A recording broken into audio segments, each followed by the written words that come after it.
વડોદરા ગોરવા મધુનગરના 120 નિરાશ્રિતોનો પાલિકામાં મોરચો। રહીશોને મકાનો તો ફાળવ્યા, પરંતુ લોન ન થતા તેઓ મકાનોથી વંચિત રહ્યા છે। લાભાર્થીઓએ ₹50,000 પણ ભર્યા, પરંતુ લોન ન થતા 120 પરિવારો બેઘર બની ગયા છે।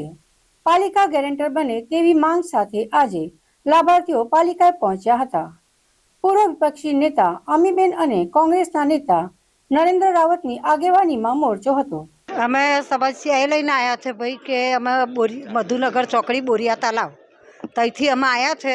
અમારે લોન માટે અમે આવ્યા છે કે અત્યારે મકાનો અડધા ફળાઈ ગયા છે, લોકોએ 50,000 બી ભરી દીધા છે, મને હજુ અમારા નોટિસો હમણાં આવેલી છે, એટલે હજુ અમારા મકાનો ફળાયા નહીં। મને અમને પૂરા મકાનો ફળાયા પછી અમને મકાન મળે તો પછી અમે મકાનો તોડીશું। અને બીજું કે એ લોકો એવું કહે છે કે તમારી પ્રાઇવેટ લોન કરાવો છે, તે અત્યારે અમે ઝૂંપડપટ્ટીમાં રહીએ તો અમને પ્રાઇવેટ લોન કોણ આપે છે?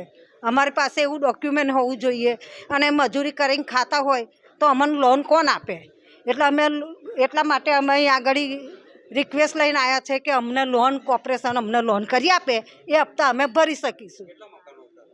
આશરે 80 મકાનો સાહેબ, આવા એટલી બધી તો કંઈ ખબર નહીં, પણ 60-70 મકાન જે અમારા તોડ્યા એટલા મકાનો છે। મારું નામ હસીના મલિક।